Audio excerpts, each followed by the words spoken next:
Bienvenue à la Mésassie. Au premier char, il y avait des chevaux roux. Premier char, la couleur roux. Au second char, des chevaux noirs. Chevaux noirs. Au troisième char, des chevaux blancs. Blanc. Et au quatrième char, des chevaux tachetés rouges. Tachetés rouges. Je pris la parole et je dis à l'ange qui parlait avec moi. Qu'est-ce, mon Seigneur? L'ange me répondit. C'est quand même étonnant de voir des chats qui sortent des montagnes. Oui. Hein? Donc un homme intelligent, il dit, ah, Jésus, ça veut dire quoi? Continue, je pose la question. L'ange me répondit. L'ange me répondit. Ce sont les 4 vents des cieux. On dit chat et puis dit, attends, 4 vents des ce cieux. sont des 4 vents des cieux. C'est-à-dire que ces chats-là, dans l'interprétation de la vision, il dit ces chats-là représentent 4 vents des cieux. Écoute-moi, depuis que tu es né là, tu as vu vent? Non. Tu connais sa couleur? Non. Tu connais son nom? Non. Son nom. Et puis, l'air même là, c'est comme l'eau. Comme on peut compter? Dans l'eau, on peut compter à partir des rivières, des lacs, des mares, des fleuves, ainsi de suite. Mais vent, tu peux compter vent comment? Ouais. Mais on dit 4 vents.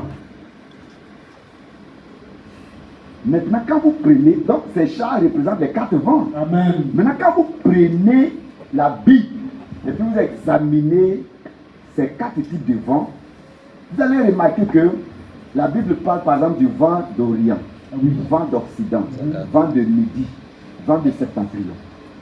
Ça encore, ça veut dire quoi? Tu vois, moi qui ai assis comme ça, tu regardes là. C'est pourquoi il faut lire la Bible, ça veut dire la Bible. L'église, c'est une école où celui qui a osé faire un même livre. Vrai. Le lycée a même livre. C'est vrai. L'université a même livre. Vérité. Le doctorat a même livre. Vérité. C'est même livre de lecture jusqu'à l'université. Amen. Donc ça veut dire que chacun doit lire la Bible. Amen. Et puis être équipé pour cette bataille des derniers temps. Amen. Est-ce que vous comprenez très bien? Amen. Alors là, je lui dis que c'est ça que tu as vu là. Ce sont les 4 vents des cieux Les 4 vents des cieux. qui sortent du lieu où il se tenait devant le Seigneur de Donc toute la terre. ces 4 vents-là sortent du lieu où se tenait. Oh, le Seigneur de toute la terre se tient sur la montagne. Vous savez Amen. que le retour du Christ là-haut, on dit Jésus revient, non? Amen. Pour enlever l'église. Il part. On est d'accord? Depuis quelque temps, j'ai décidé de vous enseigner la parole, la profondeur de la parole. Amen. Sinon, les versets de aime ton prochain comme toi-même, là, ça, c'est à l'école de dimanche, on enseigne ça. On est d'accord, non? Amen. La profondeur de la parole. C'est comme si on prépare riz et puis au lieu d'attendre riz là, on enlève l'eau des riz et puis tu mets sur dedans pour boire.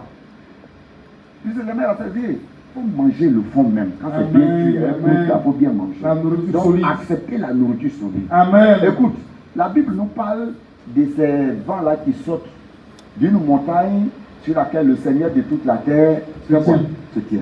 Écoute-moi très bien. Le Seigneur de toute la terre que nous appelons Jésus, après avoir accompli sa mission en allant au ciel, la Bible dit qu'il a convoqué les apôtres sur une montagne, le mont des Oliviers. Et Jésus était arrêté, il se tenait sur une montagne. Vous voyez la vision?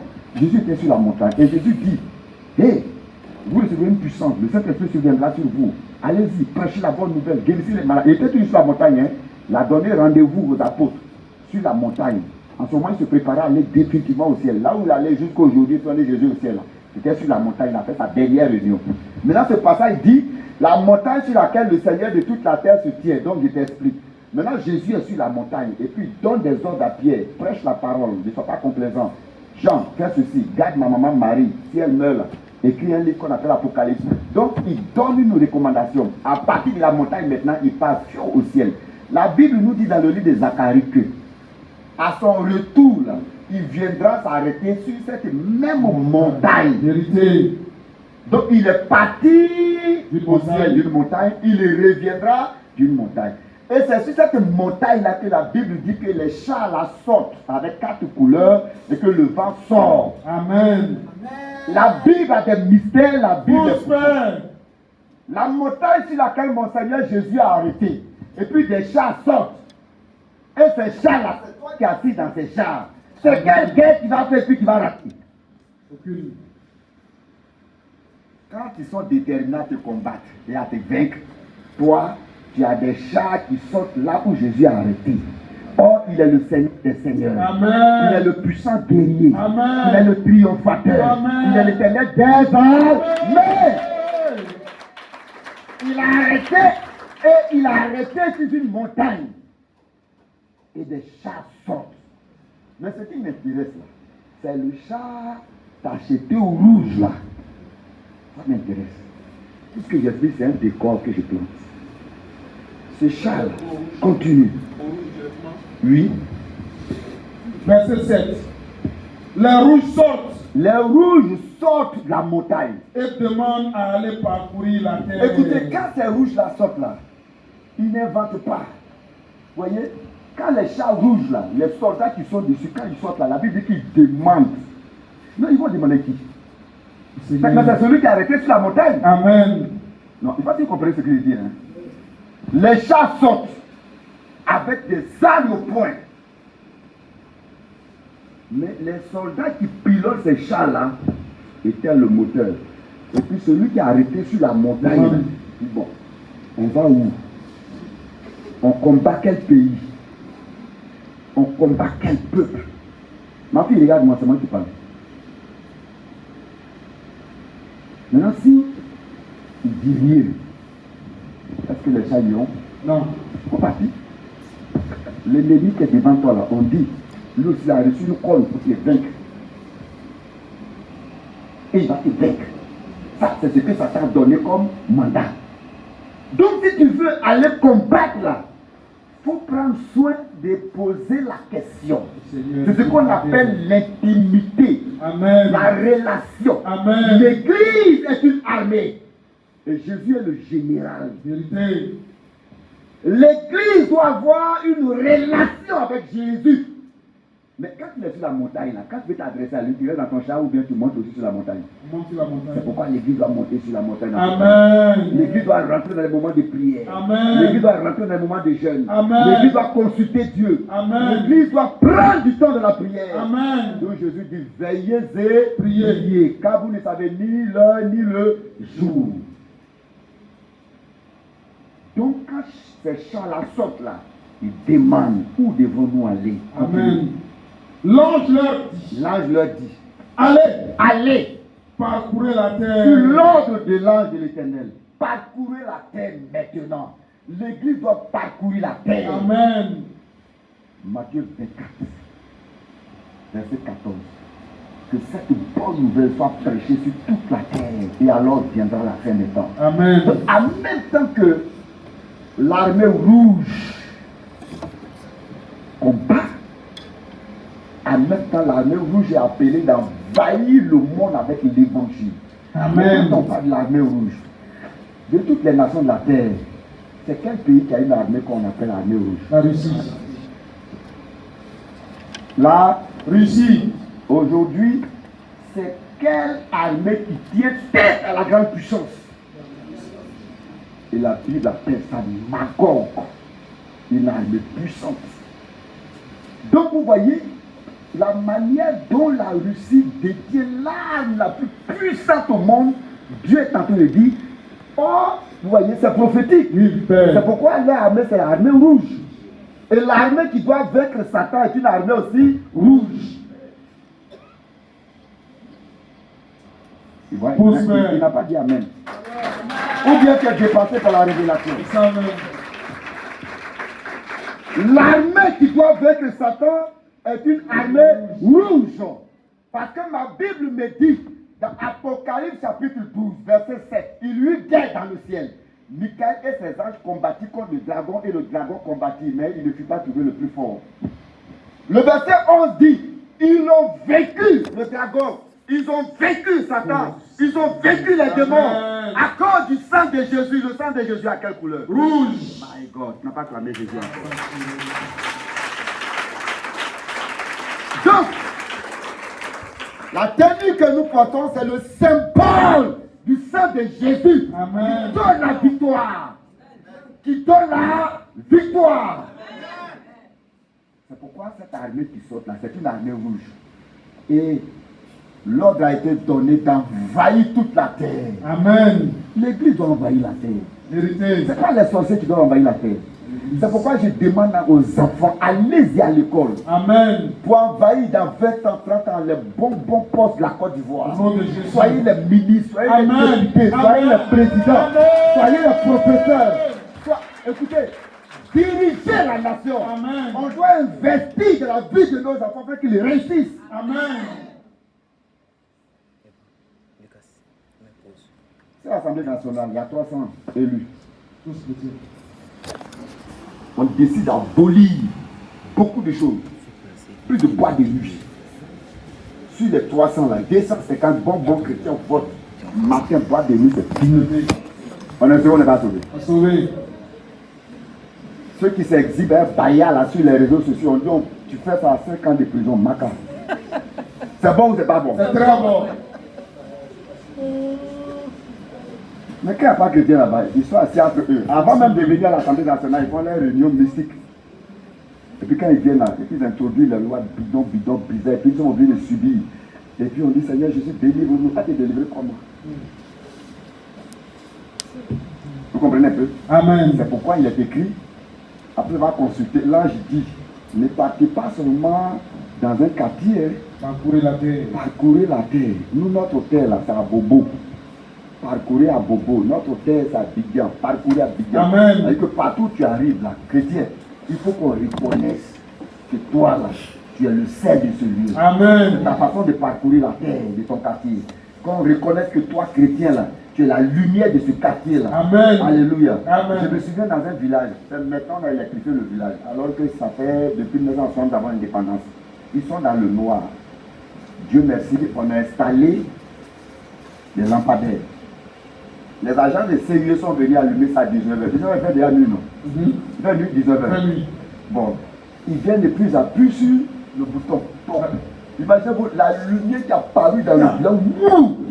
Les cabris et les porcs sont rentrés dans la boucle. C'est la première fois où la lumière a paru. Et c'est comme ça la Bible dit que la lumière luit dans les ténèbres et les ténèbres. Quand vous voyez les moutons, le frère qui m'a raconté, il dit vraiment que tout le monde a eu peur. Cabri, poulet, parce que je n'ai jamais vu. Donc parce qu'il est dans le noir. Le noir, le noir, le noir. Et quand on a appuyé, ça a éclairé le village, là, tu entends le mouton en silence, le porc, tout ça fait en bourse. Et le frère m'a dit, il y a des cabris, il y a des porcs, on fait 3 jours. Avant de revenir au village. Avant de revenir. Certains sont allés très loin dans les champs. Vous voyez la lumière, quand la lumière apparaît, Alléluia. la lumière lui dans les ténèbres et les ténèbres ne l'ont point reçu. Mais lui est un homme envoyé de Dieu. Il vint pour rendre témoignage à la lumière. Il n'était pas la lumière. Mais quand la lumière est venue, à tous ceux qui l'ont reçu, à ceux qui croient en son nom, Dieu leur a donné le pouvoir de devenir enfants de Dieu. Amen. Lesquels sont nés non du sang, ni de la volonté de la chair, mais de celle qui vient de Dieu. Tu es la lumière. Amen. Alléluia. Amen. Et c'est cette armée-là qui est habillée en rouge. Maintenant, on parle de vêtements teintés de rouge, alors que les autres on dit blanc, on dit rouge, on dit ceci. Mais quand il a été question de rouge, on dit tacheté. Vous voyez un peu? Ça veut dire quoi? Ça veut dire que le sang de Jésus n'est pas sorti seulement d'un seul côté. Donc quand ça jaillit de la terre parce qu'il a porté la couronne d'épines, paf, c'est une marque de sang qui est sur toi. Amen. Quand ça sort de son côté, paf, ainsi tu seras tacheté, n'est-ce pas? Amen. Quand ça sort de sa main, paf, le sang qui sort donne à tes mains la prospérité, la bénédiction. Amen. Deutéronome 28, verset 12. Quand l'Éternel bénira l'œuvre de tes mains. Amen. Est-ce que tu comprends très bien? Amen. Le sang qui sort de son côté, la Bible dit par ses maîtres, si nous sommes guéris, ce sang te confère la guérison. Amen. Le sang qui réjaillit sur tout son corps te procure la paix, le bonheur que tu rejettes sur cette terre. Amen. Une armée a guéri pour humilier Satan, Au nom de Jésus. pour humilier les ordres de la paix. Amen. Quel pays portes-tu? Ton pays à quelle couleur? Rouge. Alléluia. Amen. Pour terminer, Apocalypse 6. Est-ce que ça va? Amen. Ça va? Amen. Est-ce que ça va? Amen. La parole de Dieu qui fait du bien. Amen. Alors, Apocalypse 6, le verset 4. Apocalypse 6, verset 4. Et il sortit un autre cheval, Il sortit un autre cheval. roux. Celui qui le montait reçut le pouvoir d'enlever la paix de la terre, afin que les hommes s'égorgeassent les uns les autres. Et une grande épée lui fut donnée. Continue. Quand il ouvrit le troisième sceau, j'entendis le troisième être vivant qui disait: Viens! Je regardai, voici, parut un cheval noir. Celui qui le montait tenait une balance dans sa main. Et j'entendis au milieu des 4 êtres vivants une voix qui disait: une mesure de blé pour un denier et 3 mesures d'orge pour un denier. Mais ne fais point de mal à l'huile et au vin. Ne fais point de mal à l'huile. À l'huile et au vin. Quand ce Bienvenue à la démon Mésassie. est descendu sur la terre pour attaquer l'humanité, Dieu dit: hey! Garde à toi. Tu peux attaquer tout sur la terre. Je dis bien tout. Mais ne touche pas à l'huile. Ne touche pas au vin. Ça veut dire quoi? Mon fils vient.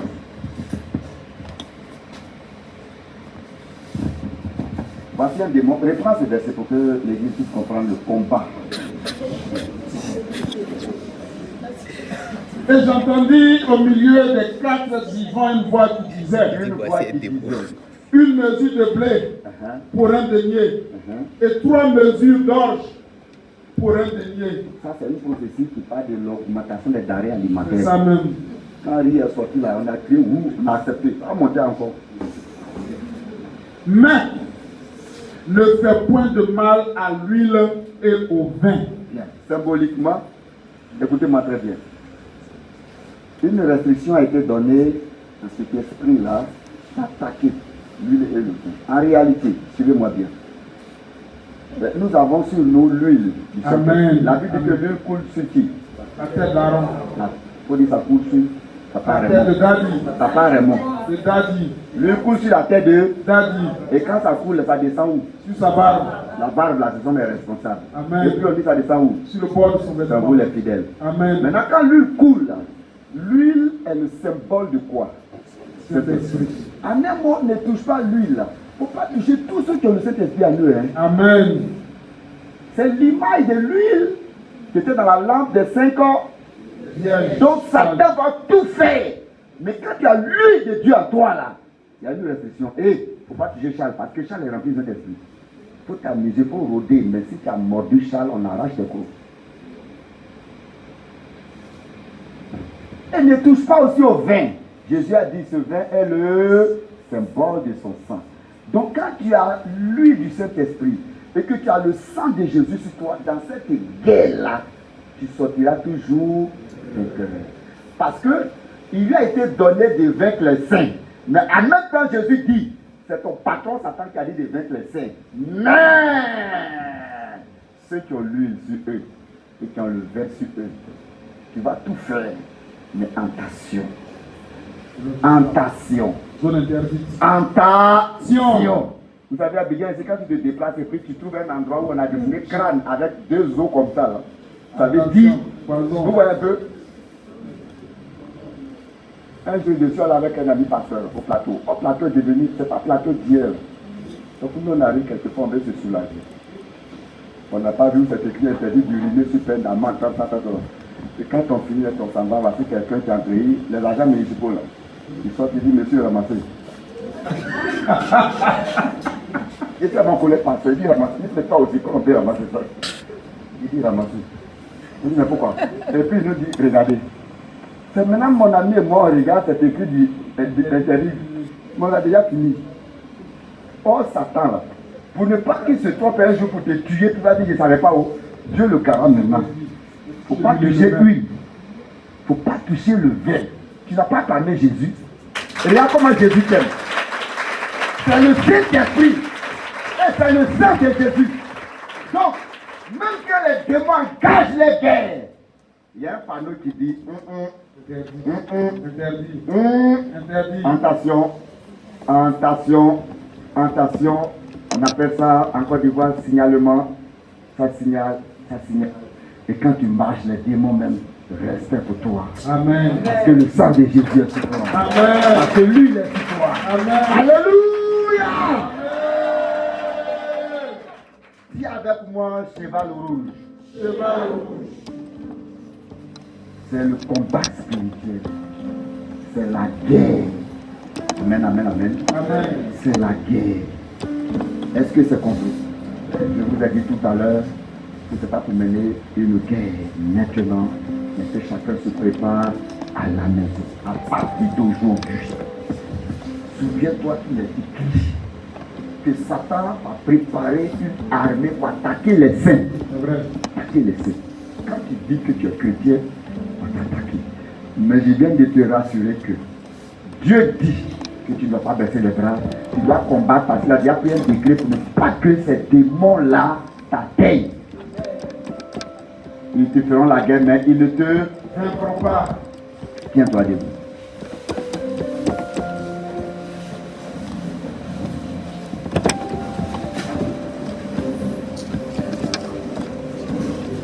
Tiens-toi debout. Commence à bénir le Seigneur. Bienvenue à la Mésassie.